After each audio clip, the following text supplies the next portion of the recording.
Bonjour à tous, je suis très heureuse de vous retrouver pour une vidéo un petit peu à part de celle habituelle, à savoir une vidéo où on va parler des indicateurs de l'anxiété dans la carte du ciel. Donc première chose, on n'est pas ici pour faire des diagnostics, c'est pas parce que vous avez certains aspects que je vais citer dans la carte que vous êtes anxieux. On va aussi faire la différence quand même avec les troubles anxieux et ce que nous on appelle communément ah t'as de l'anxiété. Vous voyez, bon, on va quand même faire un distinguo ici et par conséquent, vous l'avez bien entendu, là où je veux que ce soit clair, c'est pas non plus prendre l'astrologie pour dire tu vois dans ta carte t'as ça, je te disais que t'étais anxieux, donc on n'est pas là pour porter de diagnostic ni de jugement. Voilà, c'était important de l'établir, parce que quelque part, quand on va venir parler d'anxiété, on parle d'astrologie médicale. Donc ici, au niveau de ce que je vais vous partager, c'est des choses que j'ai pu voir en moi, parce que je pense que je suis quand même quelqu'un d'anxieux, même si plus vraiment moins aujourd'hui qu'avant. Mais quand je l'étais, je m'en rendais pas du tout compte en fait. Et en même temps, donc là, ce que je vais vous indiquer, c'est par rapport aux travaux de Judith Hills, si vous connaissez en astrologie médicale. Voilà, comme ça, on a les sources. Donc alors déjà, qu'est-ce qu'on appelle l'anxiété? Ici, je me permets, j'avoue, parce que j'ai ma propre définition, mais elle regroupe pas tout. Donc là, c'est sur Wikipédia. Alors bon, c'est peut-être pas forcément le meilleur endroit, mais ça nous dit que l'anxiété est un état psychologique et physiologique caractérisé par des composants somatiques, émotionnels, cognitifs et comportementaux. En l'absence ou en présence de stress psychologique, l'anxiété peut créer des sentiments envahissants de peur, d'inquiétude et de crainte. Donc l'anxiété est considérée comme une réaction normale dans une situation stressante. Lorsque l'anxiété devient excessive, elle peut être classifiée sous la dénomination de trouble de l'anxiété. Donc, si ça vous intéresse d'aller voir plus en détail tout ça, je trouve que là, le Wikipédia, il parle de vraiment plein d'aspects en tant que tel.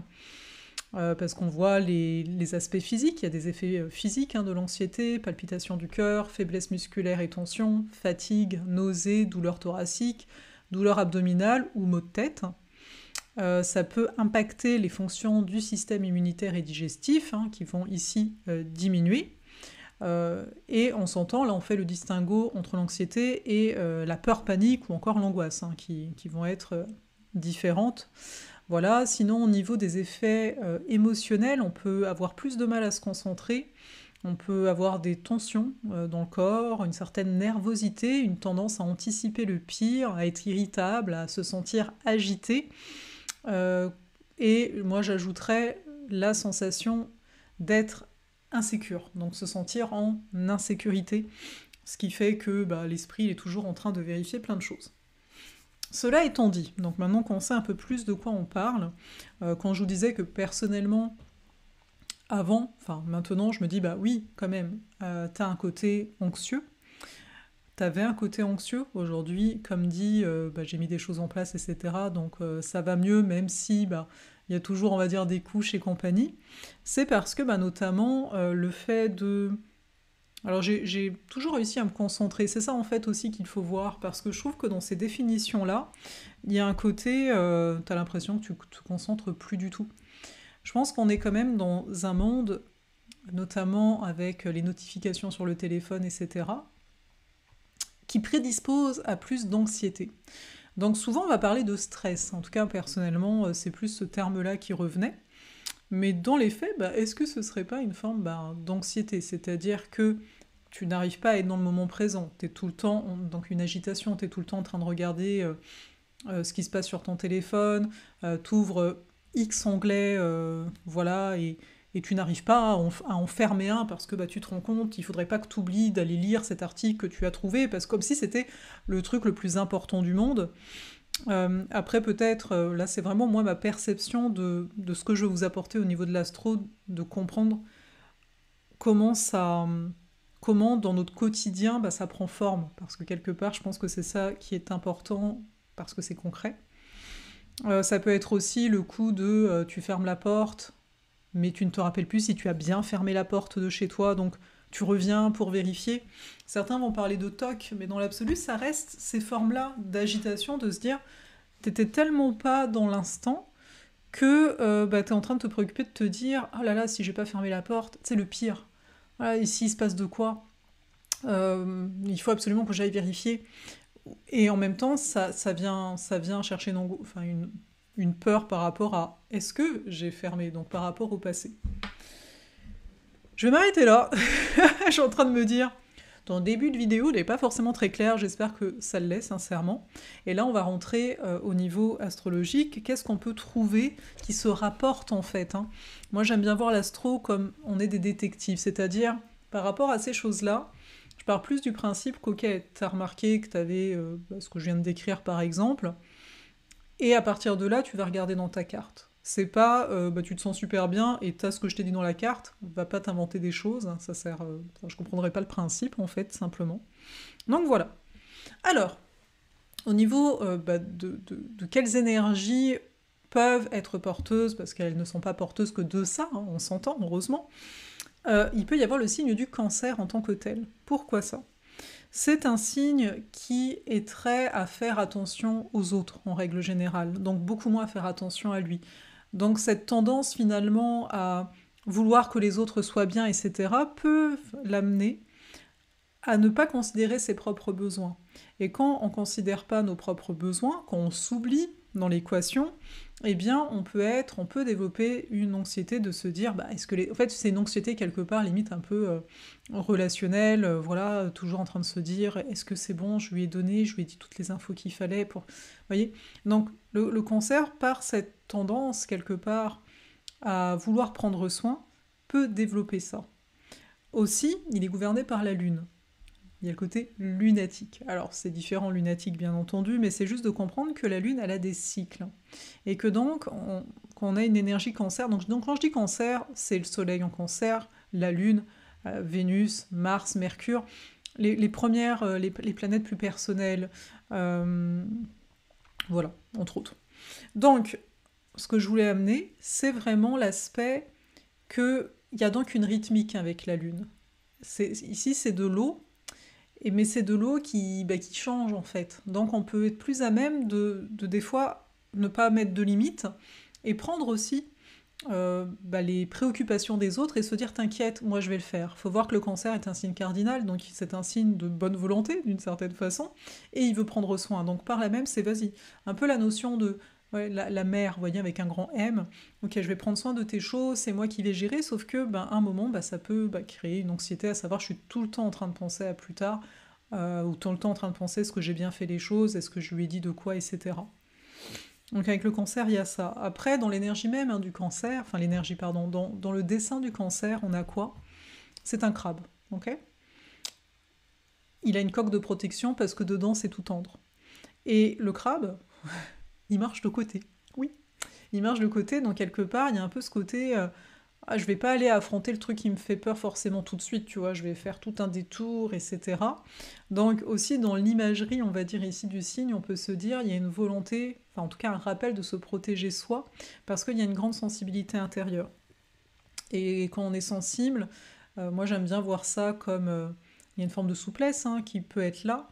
Et donc quand il y a un trop grand courant d'air, c'est les imprévus qui peuvent nous générer de la peur, de l'anxiété, etc.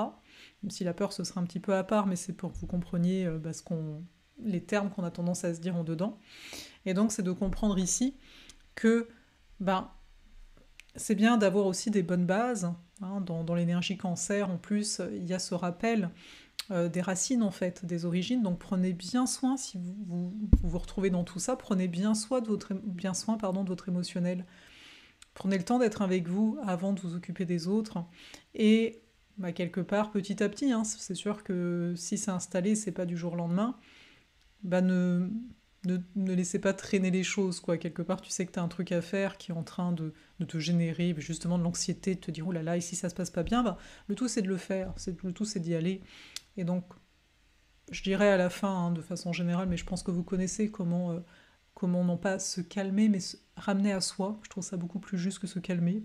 Quand quelqu'un n'est pas calme, dites-lui « calme-toi », Il va dire, mais non, j'ai pas envie de me calmer. Bah oui, parce qu'il y a un accueil, et l'énergie cancer nous le dit, ça, il y a un accueil des émotions aussi à avoir. Mais le tout, bah, c'est, ok, est-ce que ton socle, il est solide? Donc on va voir ça à la fin. Ensuite, bien entendu, j'ai envie de dire, on a l'énergie de la Vierge aussi. Donc pareil, ascendant Vierge en grande majorité, hein, je suis ascendant Vierge, voilà. Mais aussi, bah, si vous avez un stellium, au moins 4-5 planètes en Vierge, donc personnel plutôt les planètes, il se pourrait bien que vous soyez impacté par une tendance à vouloir penser à tout et compagnie. Ce que je trouve intéressant, donc là c'est moi qui l'amène ici, mais c'est que le maître ésotérique de la Vierge, c'est la Lune. Et donc je trouve ça intéressant que ces deux signes, qui est d'un côté la Vierge, c'est un signe de terre et mutable, et le Cancer, un signe d'eau et cardinal, comme on dit, bah que les deux sont quand même soit représentés, qui est la Lune en arrière-fond. Sauf qu'ici, pour la Vierge, c'est une volonté de bien faire, vraiment, qui est là. Donc quand on veut bien faire, on pense à énormément de choses. La Vierge va penser à tellement de détails et peut-être trop de détails. D'où le fait qu'au bout d'un moment, bah, ça peut générer de l'anxiété, parce qu'il y a toujours des choses à faire, toujours des choses à améliorer. Et en même temps, il y a vraiment, je parlais des ascendants vierges, parce qu'en tant qu'ascendant vierge, on doit apprendre à, à gérer cette énergie. Hein. L'ascendant, c'est la première énergie qu'on croise. Ça veut dire d'autres choses, mais là, par rapport à cette vidéo, je vais amener votre attention sur le fait que c'est pas une énergie qu'on maîtrise initialement. La Vierge, c'est pourtant, hein, en fond, quand elle est maîtrisée, une des énergies, hein, toutes peuvent nous permettre, mais qui nous permet d'être dans le moment présent, d'être présent à ce qu'on fait. Tandis que bien souvent, quand il y a un déséquilibre au niveau de l'énergie vierge, eh bien, on n'est pas du tout présent à ce qu'on fait parce qu'on pense à est-ce qu'on a bien fait les choses, est-ce que, enfin, de pas oublier de faire enfin, les listes, hein, en fait. Et donc, bah, vous comprenez bien que c'est sûr que tu te sens pas mal stressé, c'est sûr que tu te sens pas très bien en tant que tel. Voilà, donc encore une fois, c'est à la fin qu'on va voir comment gérer tout ça ici, parce que c'est global ensuite, hein, les façons de gérer. On a également, quand il y a des aspects, donc des relations entre le Soleil et Mars en conjonction ou en carré. Le Soleil, c'est notre identité, mais c'est aussi notre vitalité. Mars, c'est notre force de mouvement, c'est ce qui nous permet de nous affirmer. Il nous ramène beaucoup aux muscles, hein, dans le corps. Et donc la conjonction ici fait que la personne, elle a un surplus d'énergie. Quand il y a un surplus d'énergie, vous l'avez vu, voilà. Donc le surplus d'énergie, ça fait qu'on peut comme se brûler de l'intérieur, en fait. Donc il faut en faire quelque chose de cette énergie.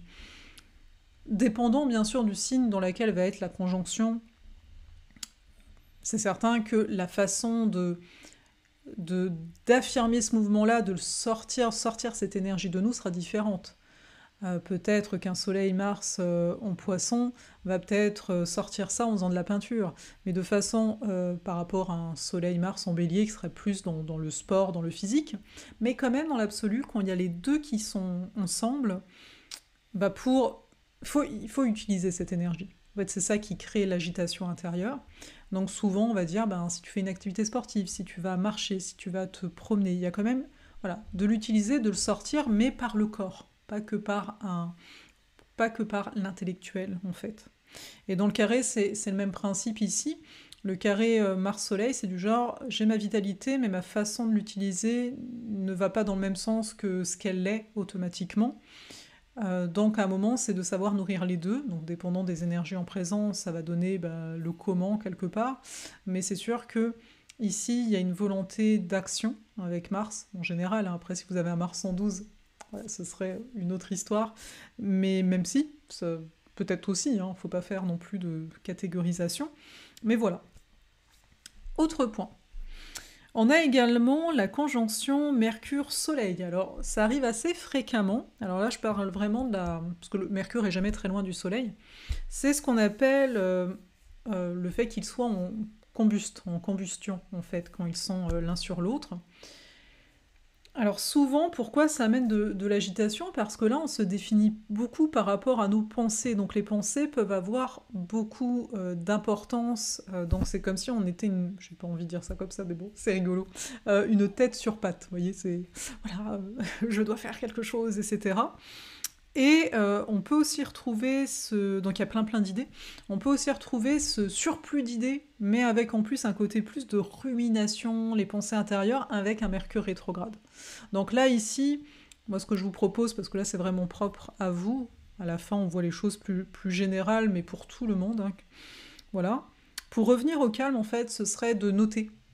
De noter, on parle de journaling en anglais, hein, donc en fait tenir un journal tout simplement, où voilà, vous mettez les idées qui passent, etc. En fait, le but c'est de vider la tête d'une certaine façon, c'est ce qui permet après de retrouver beaucoup plus de calme. Après, vous avez sans doute votre façon de faire, hein, et c'est pour ça qu'en commentaire, il ne faut pas hésiter, hein. Voilà, chacun partage ses bons plans. Aussi, hein, donc c'est soit écrire, mais ça peut être aussi le fait de parler. Peut-être que vous avez remarqué, bien sûr, il faut voir toujours le reste de la carte, mais si vous avez une conjonction Soleil-Mercure ou donc Mercure rétro, et que vous vous reconnaissez dans le côté « Ah bah oui, il y a vraiment trop de pensées, ça me fait pas toujours du bien », parce que des fois on gère très bien, hein, bah c'est aussi pourquoi pas de partager, de discuter, d'avoir quelqu'un à qui parler, en fait il faut que ça sorte d'une façon ou d'une autre. Ensuite, on a également les aspects Soleil carré Pluton qui peuvent amener de l'anxiété ici. Pourquoi? Parce que on est habitué avec un aspect comme ça à gérer les crises, hein. Il y a comme eu quelque chose, peut-être de base au niveau de l'enfance, dont on a conscience ou pas, qui fait qu'on a appris que, ok, ma personnalité, Soleil, doit se transformer ou a l'habitude de se confronter à ce qui fait peur en général. Donc il y a un peu un mode survie qui est activé depuis longtemps. Donc ça veut dire qu'au niveau du système nerveux, il est comme activé un petit peu tout le temps, ce qui fait ici, on a une forme d'anxiété qui est beaucoup en mode, ben ouais, mais il y a peut-être un danger. Pour moi, avec cet aspect, on pourrait aussi, même si je le mettrais plus en lien à Lune-Pluton, on pourrait retrouver des angoisses également, donc à voir. Ensuite, on a également les aspects entre Mercure-Mars. Mercure-Mars, ça va être des personnes qui vont peut-être parler vite, notamment Mars amène de la rapidité à Mercure, et Mercure parle de communication en tant que telle, mais donc ils peuvent aussi vite penser. On veut peut-être aller vite aussi au niveau du corps, avec Mercure-Mars, Mars nous ramenant ici au corps. Donc le tout ici va être, faut voir dans quel signe ça se trouve, si c'est une conjonction par exemple, etc. Mais ce serait bien entendu de faire la part des choses, de dire je suis pas obligé d'aller vite, ou s'il y a beaucoup de pensées, bah pareil. À moi de trouver une façon, parce qu'avec Mars, là on veut les construire, on veut les manifester les idées. Donc là ce que je vais dire à la fin va pouvoir aider. Puis il y a aussi les aspects Uranus-Mercure, même principe. Uranus-Mercure, c'est un peu j'ai des idées à la seconde qui arrivent, ou quand il y en a une qui arrive, ça me stresse, c'est parce que c'est comme si je devais en faire quelque chose tellement que c'est brûlant. Donc voilà, c'est un peu des aspects qu'on peut trouver en lien ici à l'anxiété. Ça peut être aussi Mars-Uranus. Mars-Uranus, c'est j'ai beaucoup d'énergie. J'ai beaucoup d'énergie dans le corps, c'est stressant, je sais pas trop pourquoi. Donc si j'ai une activité où je suis très dans les projets, je suis très vers l'avant, bah, ça se peut que j'ai trouvé un équilibre. Puis encore une fois, ça dépend du reste de la carte. Je pense que c'est la phrase type là. Mais après, donc on peut très bien le vivre, ou au contraire, à force de vouloir se projeter à travers des projets, à travers le faire, on peut se sentir un peu moins bien. On a également les aspects, alors carré, opposition ou conjonction, Mercure-Saturne. Pourquoi? Alors là, c'est davantage une anxiété, on va dire, sociale, parce qu'on peut avoir peur de ne pas être à la hauteur en société. Donc là, ce serait peut-être plus spécifique à quand il faut prendre la parole devant tout le monde, parce qu'on a peur d'être un petit peu idiot. Voilà. Ça veut pas dire qu'on l'est, ça veut dire que c'est le sentiment de la personne, hein, attention.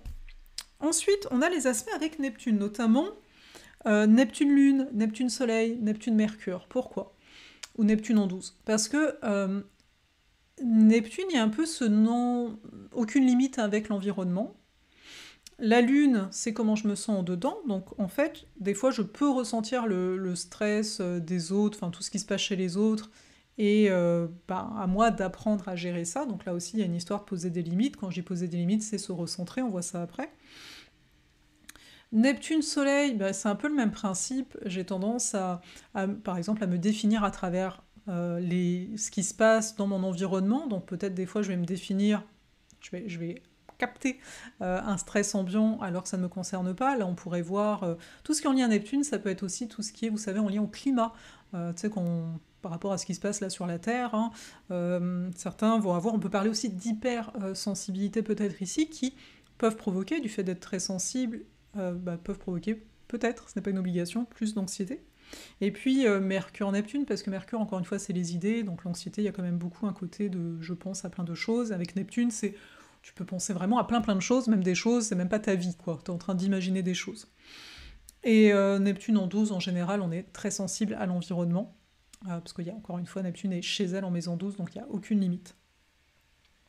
Pour beaucoup aussi, hein, quand il y a des aspects à Neptune, comme ça, il y a une médiumnité qui est présente. Donc ça veut dire la personne, elle peut peut-être recevoir certains messages, sauf qu'il peut y avoir un stress par rapport à ça. Tu sais, alors, t'as les humains, et puis en plus, tu pourrais avoir autre chose qui te donne de l'information. Pour certains, ça peut être trop, et il peut y avoir un blocage aussi. Bon. Voilà, c'est un petit peu les points que je voulais vous amener. Au niveau de l'anxiété, ça ne veut pas dire que c'est exhaustif en tant que tel. Personnellement, je reste ascendant Vierge, hein.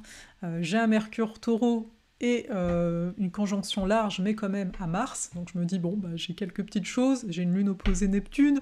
Bon, voilà, quand j'ai appris tout ça, parce que je m'intéresse sensiblement un petit peu à l'astrologie médicale là actuellement, et je me suis dit, bah, c'est quand même intéressant, et j'avais envie de vous le partager, parce que peut-être pour vous aussi, moi ça me fait sourire, hein, ça me stresse pas justement. Mais voilà. Par rapport à quoi mettre en place si on se sent, alors souvent on va dire stressé, hein, on va pas forcément dire anxieux, mais on s'entend, c'est le rapport au corps.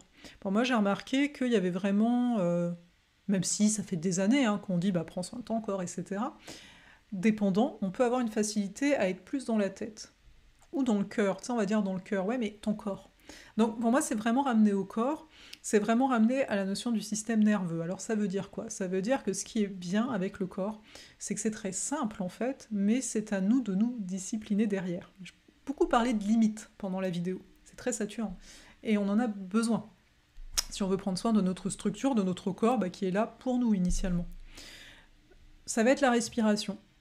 Notamment la cohérence cardiaque. Quand je parle de la cohérence cardiaque, c'est parce que je trouve que c'est facile. Moi perso, j'ai trouvé ça plus facile que la méditation dans un premier temps, parce que tu prends une petite application, et c'est 3 minutes, tu peux le faire plusieurs fois dans la journée, tu vas respirer en 4 temps, inspirer en 4 temps, expirer en 4 temps pendant 3 minutes, et ça va venir réguler, comme si tout ton corps va se mettre au diapason de ton cœur, justement.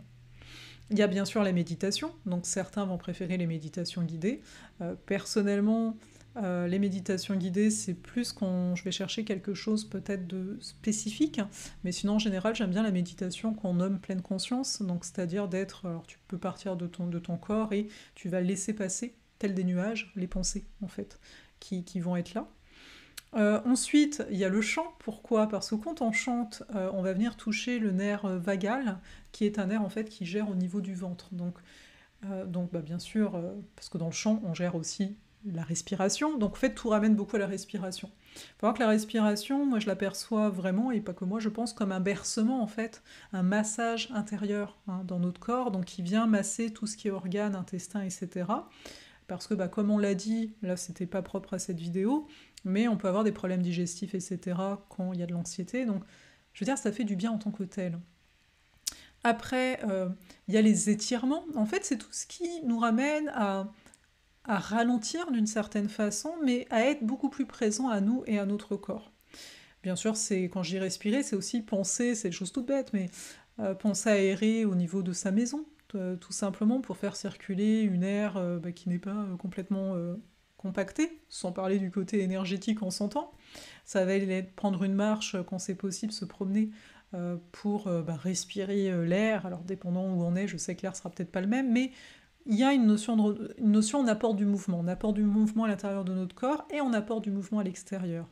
Mais là, on s'entend, le mouvement, il est aussi corporel. Il n'est pas juste dans la tête. En fait, il y a vraiment cette reconnexion ici à faire. Donc il y a d'autres choses, il y a d'autres outils, il y a plein d'affaires comme ça pour venir réguler le système nerveux et par conséquent être plus à même de vivre ce qu'on a à vivre dans la vie sans se rajouter au niveau mental des affaires.